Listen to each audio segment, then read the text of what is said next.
Hi everybody, Mr. Anime here. And today, I'd just like to make a few announcements. There's no way I would quit Mr. Anime cold turkey, so I just wanted you to know that. I also wanted you to know that Senior Anime has got something in store for him. Because once I recover from my slash wounds that I suffered from him, I'm gonna bust his ass. Bonjour à tous et j'espère que vous allez tous très bien.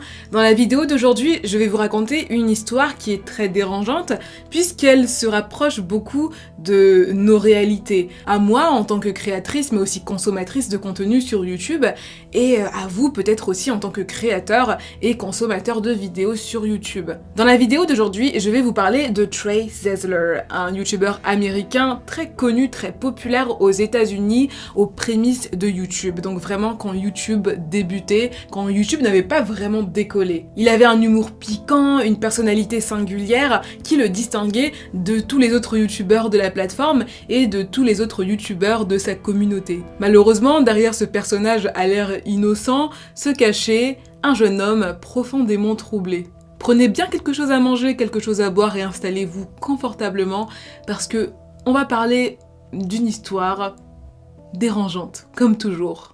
Trey Eric Zesler est né le matin du 3 août 1989 dans le comté de Waller au Texas. Ses parents, Rhonda et Lawton Zesler, étaient des parents très aimants et très appréciés par la petite communauté de Waller. Lawton était professeur d'école primaire et ce depuis plus de 30 ans et Rhonda, elle travaillait pour le journal local. Trey adorait vraiment sa mère qui, contrairement à lui, avait toujours été très studieuse à l'école. En terminale d'ailleurs, elle était devenue major de promo de son lycée et ça lui avait permis de quitter la petite ville texane dans laquelle elle avait grandi pour se rendre à Huntsville et aller à l'université. Waller, c'est vraiment la petite ville texane classique, une petite ville comptant 3124 habitants en 2019 et c'est là que Trey et son grand frère Mark, né en 1985, ont vécu une enfance, une adolescence plutôt paisible. Néanmoins, la famille et l'entourage de Trey le décrivaient comme un garçon un peu singulier, spécial, qui avait souvent des accès de colère incontrôlables. En fait, Trey était vraiment un enfant et un adolescent imprévisible, si vous voulez. Un jour, alors qu'il a seulement 13 ans,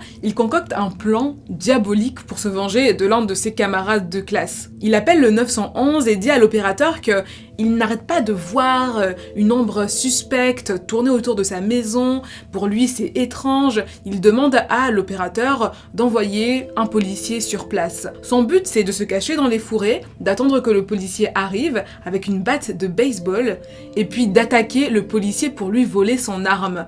Avec cette arme, il compte ensuite aller tuer son camarade de classe. Heureusement, le plan de Trey a échoué. Et même si la police a laissé tomber l'affaire, n'a pas souhaité poursuivre cet adolescent de 13 ans, il a quand même dû subir une évaluation psychiatrique. Sur son Facebook, on pouvait trouver cette petite phrase qui nous permet d'en savoir un peu plus sur sa personnalité. Bienvenue dans la maison du plaisir. Je m'appelle Trey, ce n'est pas un surnom ou quoi que ce soit, j'aime vraiment me la couler douce et passer du bon temps. Je m'intéresse vraiment à mes études à l'université et j'ai hâte d'avoir mon diplôme dans quelques années. Je plante parfois des choses au printemps comme des poivrons et des fraises. Ma voiture est actuellement la partie la plus excitante de mes journées. Je suis ravie de vous rencontrer, mais allez-y doucement. On repère là des petites pointes d'humour, voilà un garçon avec une personnalité assez riche. Sur son compte MySpace qui est toujours actif, on peut toujours voir des photos postées par Trey. Il poste des photos de lui, de ses amis, mais aussi des screenshots de certains de ses courts-métrages parce qu'il adore la réalisation. D'ailleurs, il réalise des petits courts-métrages et des petits sketchs,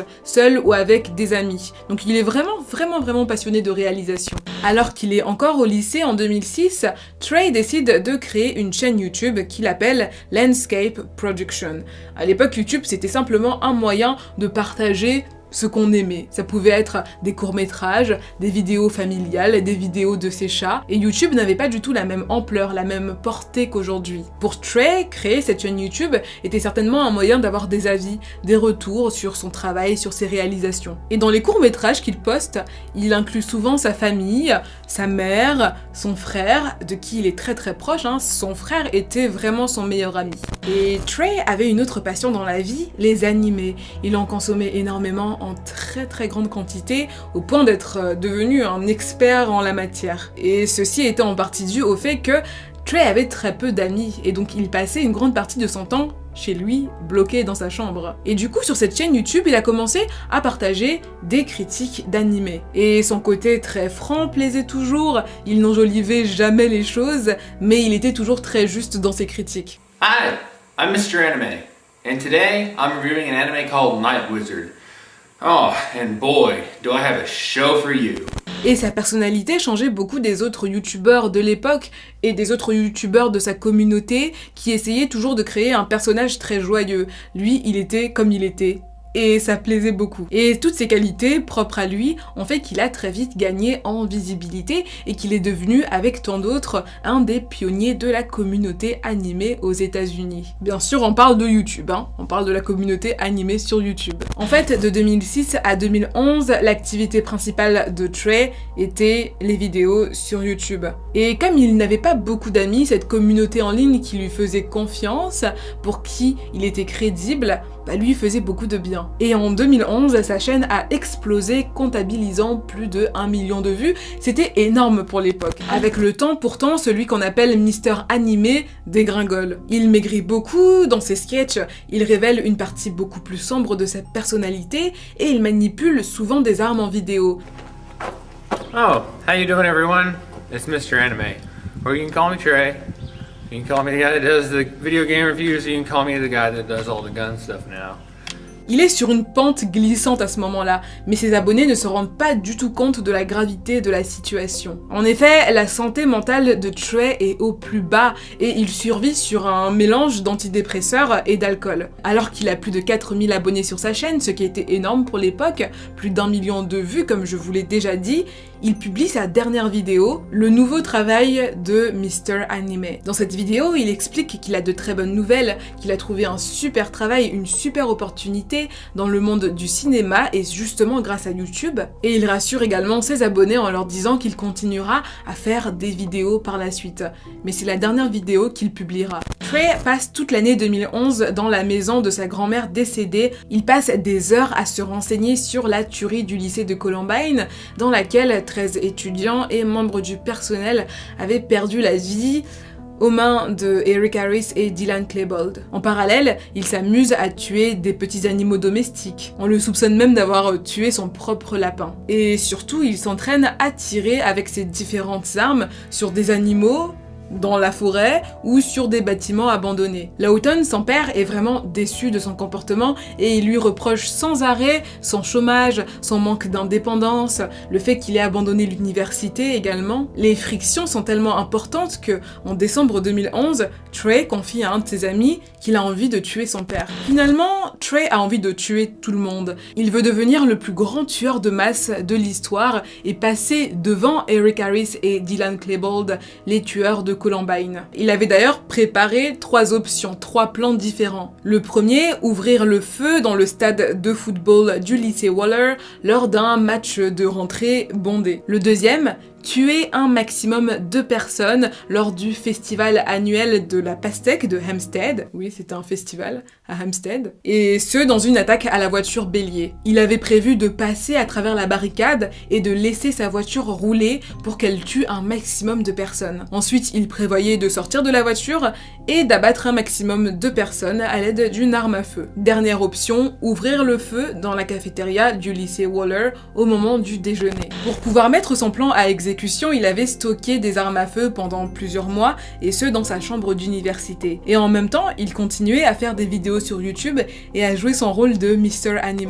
Dans la nuit du 19 au 20 mars 2012, Trey Sessler reste éveillé toute la nuit. Il est dans la maison de ses parents ce soir-là, il ne regarde pas d'animé dans sa chambre d'enfant, non, il est en train de boire, et il boit énormément. Très tard dans la nuit, ou plutôt très tôt dans la matinée, il appelle sa mère, Rhonda, pour lui demander de l'aide. Il est dans le garage et donc sa mère, Rhonda, se dit « Bon, ça va encore être un de ses sketchs » et elle se rend dans le garage. Et là, Trey tire sur sa mère avec un fusil de chasse. Il tire sur sa mère et il le regrette immédiatement. Ça rend les choses un petit peu trop réelles. Mais il se dit Maintenant que j'ai tué ma mère, il faut que je continue le plan. Je rappelle quand même que Trey a seulement 22 ans à l'époque. Et là, après avoir entendu ce bruit, tout ce remue-ménage, son frère Mark, qui a 26 ans, va voir ce qui se passe au garage. Et là, avec une autre arme à feu, Trey tire sur son frère. Mark est choqué, mais il n'est pas mort, il est simplement touché, et donc il court se réfugier dans la salle de bain. Trey se dit qu'il réglera ce problème plus tard. Il se rend dans la chambre de ses parents et tire sur son père, qui est encore endormi. Et ensuite, il va défoncer la porte de la salle de bain pour achever son frère. Son frère qu'il appelait autrefois son meilleur ami. Après cela, il entre dans une transe, il saccage toute la maison et il commence à écrire sur les murs de la maison, sur les portes de la maison. Pourquoi ai-je fait cela? J'aime ma mère, mon père et mon frère. Mon frère, mon père et ma mère me manquent. Dieu, s'il te plaît, pardonne-moi, car je n'arrive pas à me pardonner. Trey avait planifié des scénarios assez grandiloquents pour cette tuerie de masse, mais il avait à peine prémédité le meurtre de sa famille. Lors de son interrogatoire, il a dit aux Rangers « Si je m'étais réveillé ce jour-là et que vous étiez venu me demander si j'allais tuer ma famille ce soir, j'aurais certainement répondu non. » Après avoir tué sa famille, le plan de Trey était de se rendre jusqu'au lycée Waller, son ancien lycée, et de tuer au moins 70 personnes. Il a donc rempli sa voiture d'armes à feu et l'a conduit tranquillement jusqu'au parking du lycée. Il s'est arrêté là quelques instants, il a réfléchi, et finalement, il s'est dit « Non, je ne vais pas le faire, je ne peux pas le faire. » Le meurtre de sa famille avait rendu la situation un peu trop réelle pour lui et il s'est rendu compte de l'erreur qu'il s'apprêtait à commettre. Finalement, ne sachant pas quoi faire, il s'est rendu chez un ami à Magnolia, au Texas, et c'est là qu'il a été arrêté par la police. La police s'était rendue chez les Sessler plutôt parce que des membres de leur entourage, de leur famille, s'inquiétaient de ne pas avoir de leurs nouvelles. Et ils étaient entrés dans la maison, avaient trouvé toutes ces inscriptions sur les murs. Le coupable s'était désigné lui-même. Peu après son arrestation, certains membres de la communauté de Trey, mais aussi certains de ses collègues sur YouTube, ne pouvaient pas croire ce qui s'était passé. Ils ne pouvaient pas croire que celui qu'ils pensaient connaître avait commis ce crime horrible. Hey guys, Gigok here. So this video isn't going to be scripted and it isn't going to be coherent, but in all honesty, I don't really care because I just need to get this out. So, if you haven't heard, Trey Sessler, aka Mr. Anime, has been arrested for suspicion of, well, he's been arrested and charged with shooting and murdering his mother, his father, and his brother, and has also been suspected for planning a Columbine-type shooting on his high school. Now, for any of you who don't know who Mr. Anime is, well, he was one of the first anime reviewers on YouTube, I think. So, you might be wondering why I give a shit. Actually, he was one of the people who inspired me to start doing anime reviews. I sort of started doing anime reviewing on the heat of the moment, and that was after seeing some of his videos. Le motif de ce crime aurait pu être les frictions entre Trey et son père. Mais dans ce cas-là, pourquoi aurait-il tué sa mère et son frère? Plus tard, Trey a avoué que s'il avait tué toute sa famille, c'était pour leur éviter la souffrance de l'acte qu'il s'apprêtait à commettre, la tuerie de masse dans le lycée. Beaucoup pensaient que Trey Sessler serait condamné à mort puisqu'il vivait au Texas. Mais le 2 août 2012, il a plaidé coupable et a été condamné à la prison à vie. Il a également demandé que ses droits à la libération conditionnelle lui soient retirés, estimant qu'il représentait toujours un danger pour lui-même et pour la société. Finalement, Trey s'est dit heureux d'être incarcéré. Il a même déclaré à la presse que sa place était derrière les barreaux. Si quelqu'un arrive à ce point dans la vie, comme moi, il ne se soucie vraiment plus de ce qui se passe. J'avais une belle voiture et quelques économies, mais j'étais très fatiguée de tout ça. Je pensais que la société était une imposture, que très peu de gens avaient réellement une vie heureuse, et que, en réalité, le travail acharné ne menait jamais bien loin. Que pensez-vous de cette histoire? Pensez-vous que les signes étaient assez évidents pour qu'on puisse prévenir ces meurtres? On a tout de même l'impression qu'à travers ces vidéos, Trey essayait de lancer des appels à l'aide qui n'ont peut-être pas été entendus. Si vous avez aimé la vidéo et que vous revenez régulièrement sur la chaîne pour regarder mes productions, n'hésitez pas à vous abonner à la chaîne mais aussi à aimer la vidéo. Et surtout, dites-moi ce que vous pensez de cette histoire dans les commentaires. Moi, je vous retrouve la semaine prochaine, même jour, pour une nouvelle vidéo.